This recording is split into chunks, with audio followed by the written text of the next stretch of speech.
인베스팅닷컴에서 전해드리는 글로벌 금융시장 마감 브리핑입니다. 중국 수출은 예상보다 강하고 미국의 실업수당 청구 건수가 줄어들면서 다시 투자 심리가 되살아나며 증시가 반등했습니다. 기술주의 주도로 S&P 500은 2달 만에 하루 최대폭으로 상승했고요. 위안화의 반등으로 미중 무역 전쟁의 우려가 어느 정도는 진정되는 듯한 분위기네요. S&P 500은 1.9%, 나스닥은 2.2% 오르고 다우도 1.4% 올라갔습니다. 그리고 WTI 유가는 3% 이상 오르며 4일 만에 상승 마감했습니다. 오늘의 첫 번째 소식은 바이아컴 소식입니다. 바이아컴이라는 회사명은요, 비디오와 오디오 커뮤니케이션의 줄임말인데요.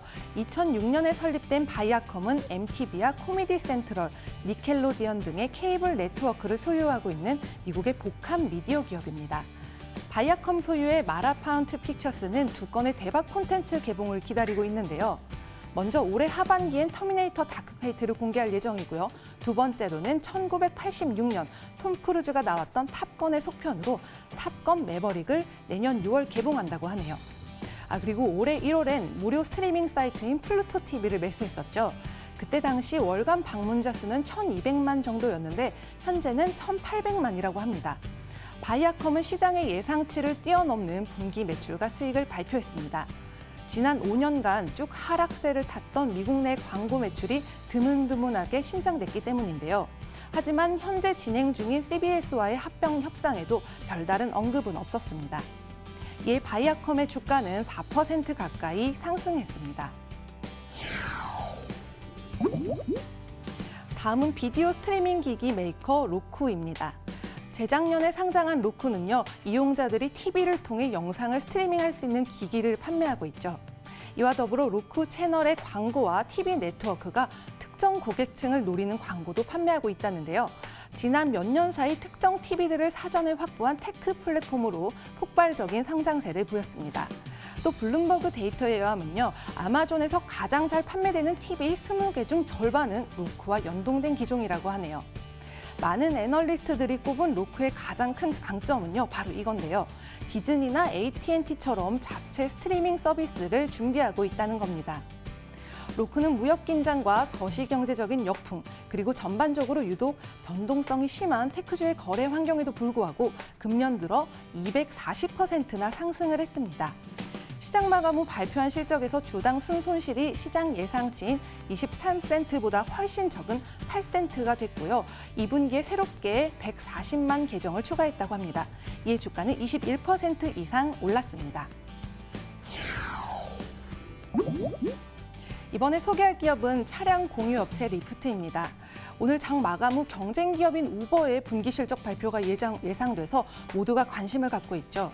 수요일 장 마감 후 리프트는요, 2분기 매출이 전년 동기 대비 72%나 증가했다고 발표했네요. 이 기간 중 리프트의 이용자 수는 2,180만 명으로 집계됐습니다. 또 2분기 매출이 늘어남에 따라 리프트는 올해 연간 예상 실적도 올려서 잡았습니다. 또 올해 연간 예상 매출은 이전에 33억 달러에서 35달러로 5억 달러로 상당히 상향 조정을 했습니다.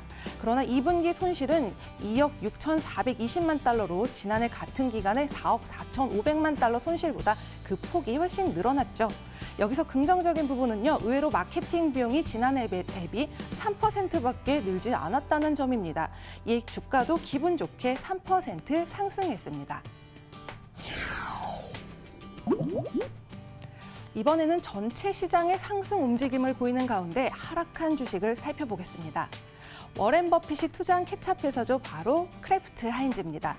크래프트 하인즈는요, 2015년 하인즈와 크래프트 푸드가 합병해 탄생한 회사로 이름만 들어도 친숙하게 느끼실 제품들이 참 많은데요. 맥스웰 하우스, 카프리선, 필라델피아 크림치즈 등이 있습니다. 세계 5위의 식품업체인 크래프트 하인즈는요, 지난 2월 154억 달러의 손실 처리액을 발표한 후 경영 위기를 쭉 겪어왔는데요. 잘못된 구매 간행으로 발생된 회계 오류에 대해서도 내부 조사가 지연되는 가운데 몇몇 사업 부문의 가치를 10억 달러 이상을 상각한다고 했습니다. 게다가 상반기 순이익도 51%나 감소해 주가는 8% 이상 급락했습니다.